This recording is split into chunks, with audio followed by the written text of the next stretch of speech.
The biggest change is, without doubt, is the quality of the administration of justice. And what I mean by that is as follows. Under the old system, political candidates could be judges. Some of the judgeships were elected. Magistrate, justice of the peace were positions that you ran for. Some of their salaries were based upon how many fines they levied. Think that through in terms of the potential for misjustice. If the person presiding, his salary is based upon how many people he can find guilty, that doesn't give you too much confidence in the court.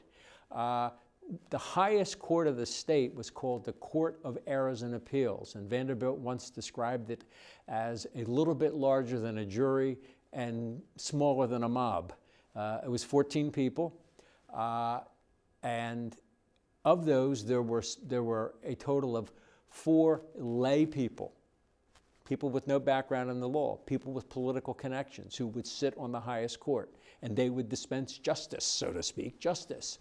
And so, and probably the most troublesome thing for the average citizen is that you could bring a lawsuit and you'd have no idea when it would be heard by the court, and you would have no idea if your lawsuit might get bounced from one part of the court system to another, because we had two separate court systems. We had the court of law, and we had the court of chancery. And chancery court could override the law court at any time, and you could get bounced from one court to the other court at any time, and you could be the victim of a second lawsuit in the second court at any time.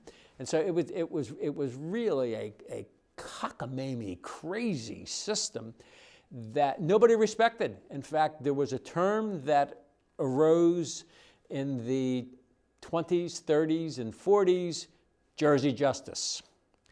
You could count on getting screwed in Jersey's courts, especially if you didn't know one of the politicians or if you didn't know one of the judges, you would get Jersey justice. So the single biggest thing was the change of the court system to a more assurable guarantee of rule of law.